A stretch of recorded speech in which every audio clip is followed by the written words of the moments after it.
Iran Israel চলমান যুদ্ধে আমরা মুসলিমরা কোন পক্ষ নিব? কেননা ইরানি মুসলিমদের আকীদা ও আমাদের আকীদার মধ্যে ব্যাপক পার্থক্য রয়েছে।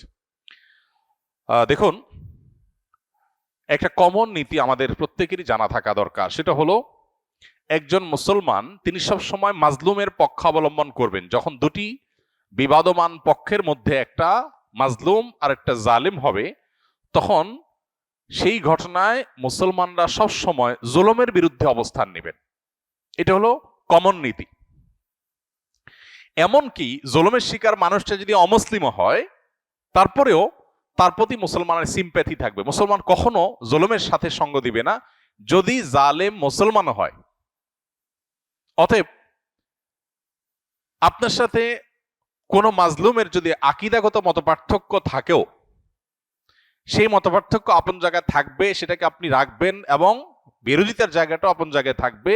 কিন্তু এত সত্ত্বেও যদি সে জুলুমের শিকার হয়, তাহলে আপনি জুলুমের বিরুদ্ধে অবস্থান নিবেন। অন্তত সার্বিকভাবে, সামগ্রিকভাবে আপনি সেটার বিরুদ্ধে অবস্থান নিতে না পারলেও মানসিকভাবে হলেও তার বিরুদ্ধে আপনাকে অবস্থান নিতে হবে। এটা হলো মৌলিক নীতিমালা। মুসলমান কখনো জালেমের পক্ষে যেতে পারে না, মাজলুমের পক্ষ মুসলমান সবসময় নিবে। এক্ষেত্রে সূরা রোমের যে ঘটনা, সেটা আমাদের জন্য একটা বিশেষ নির্দেশনা হতে পারে।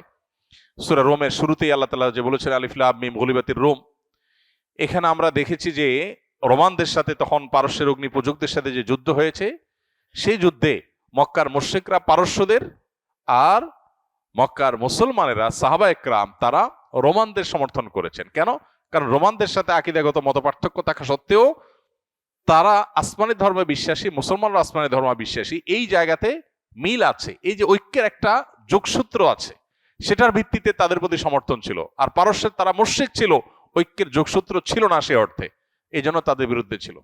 অতএব আজও আমরা ওই মূলনীতি মাথায় রেখে অনেক আহলে কেবলা, অনেক আপনার মুসলিম আছেন যারা হয়তো বিভ্রান্ত, যারা হয়তো বিদআতে লিপ্ত, কেউ কেউ হয়তো শিরকে বা ইসলামের গণ্ডি থেকেও খারেজ, বাট বাহ্যিক দৃষ্টিকোণ থেকে আদম সময়তে মুসলমান মানুষ মনে করে পরিস্থিতি বিবেচনা, বিশেষ করে তারা যখন জুলুমের শিকার হবে, তখন জালিমের পতন চাওয়া বা তাদের চাইতে আরো বেশি জুলুম যারা করছে তাদের পতন চাওয়া বা তাদের ব্যাপারে আপনার যথাযথ অবস্থান গ্রহণ করা, এটা মুসলমানের, একজন দায়িত্বশীল মুসলমানের কর্তব্য।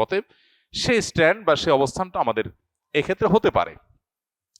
এছাড়া এটা তো ঠিক যে সিরিয়া যুদ্ধে ইরাকে বহু সুন্নিকে তারা হত্যা করেছে, নির্মমভাবে হাজার হাজার লক্ষ লক্ষ সুন্নিকে তারা হত্যা করেছে। মূলত পৃথিবীতে মানুষের পাপের কৃতকর্মের প্রায়শ্চিত্ত মানুষকে করতে হয়। বিশেষ করে জুলুম যদি করে কেউ, তাহলে জীবদ্দশাতেই তার প্রায়শ্চিত্ত করতে হয়, আখিরাতে তো আছেই। তো এই জন্য জুলুম থেকে আমরা সবসময় নিজেদেরকে বাঁচিয়ে রাখবো, কোনো যুক্তিতেই আমরা জুলুম করব না। এমনকি যুদ্ধক্ষেত্রেও নবী সাল্লাল্লাহু আলাইহি ওয়াসাল্লাম আমাদেরকে জুলুম করার পারমিশন দেন নাই। অমুসলিমের সাথে আল্লাহ তাআলা জুলুম করার পারমিশন আমাদেরকে দেন নাই। অতএব যেই জুলুম আল্লাহ নিজের জন্য হারাম করেছেন, হাদিসে কুদসিতে আল্লাহ বলেছেন, ইন্নী হারামতু যুলমা আলা নাফসি, হে আমার বান্দারা, তোমরা জেনে রাখো আমি নিজের প্রতি নিজে জুলুমকে হারাম করে রেখেছি। ফালা তাজালামু, অতএব তোমরা একে অন্যের প্রতি জুলুম করিও না। এটা আল্লাহর কথা, হাদিসে কুদসি তিনি বলেছেন। সো জুলুম থেকে আমরা হাজার মাইল দূরে থাকবো, আমার দ্বারা যেন কারোর প্রতি অবিচার না হয়।